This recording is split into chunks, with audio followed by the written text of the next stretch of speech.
welcome to this video. In this video, we will go through the 2019 April SAT exam, section 4, question 22.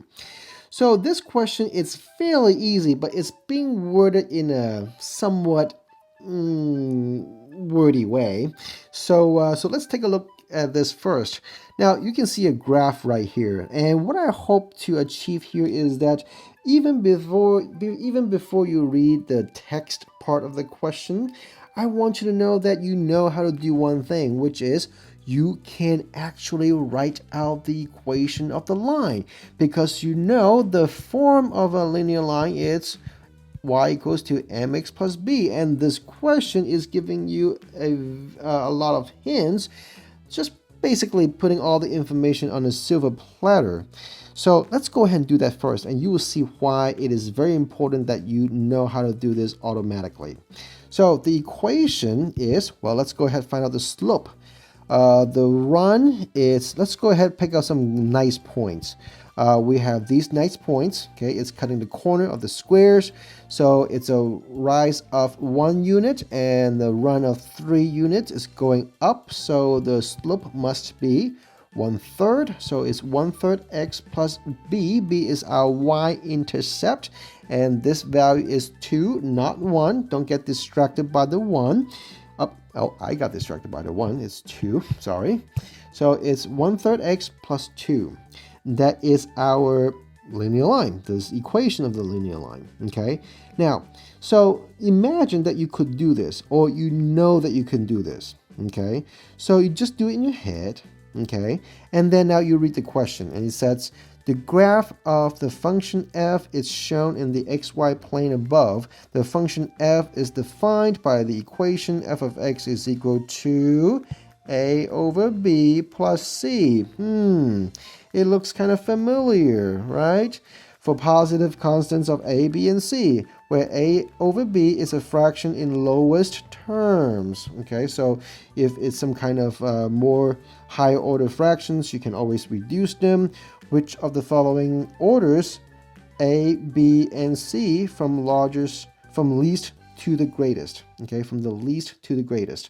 Now, let's go ahead and compare this side by side. So we have the equation already, and a over b, x plus c. So now, let's go ahead and fill out what a and b and c are. Well, it's very nice. Okay, the setup is perfect.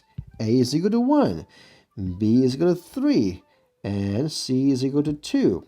So who is the largest? Well, b must be the largest. So b must be the largest, so a and c are out. And who must be the smallest? Well, a is the smallest, so a is the smallest, d is out. B is the answer. Okay, so as you can see, this question is not very difficult, but the key thing here that I would tell my students is this.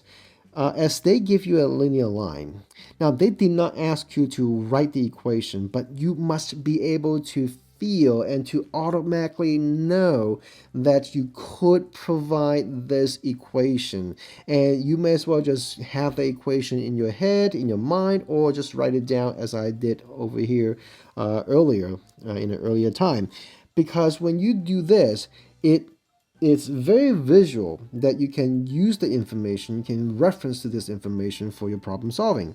And for this particular question, it says, oh yeah, f of x is equal to a over b, x plus c. So we're like, oh, let's go ahead, put them side by side, match them up, you got the values. So be very, very diligent in preparing yourself to write an equation for a linear line, because you can do that. It's easy. It should not take you more than 3 to 5 seconds.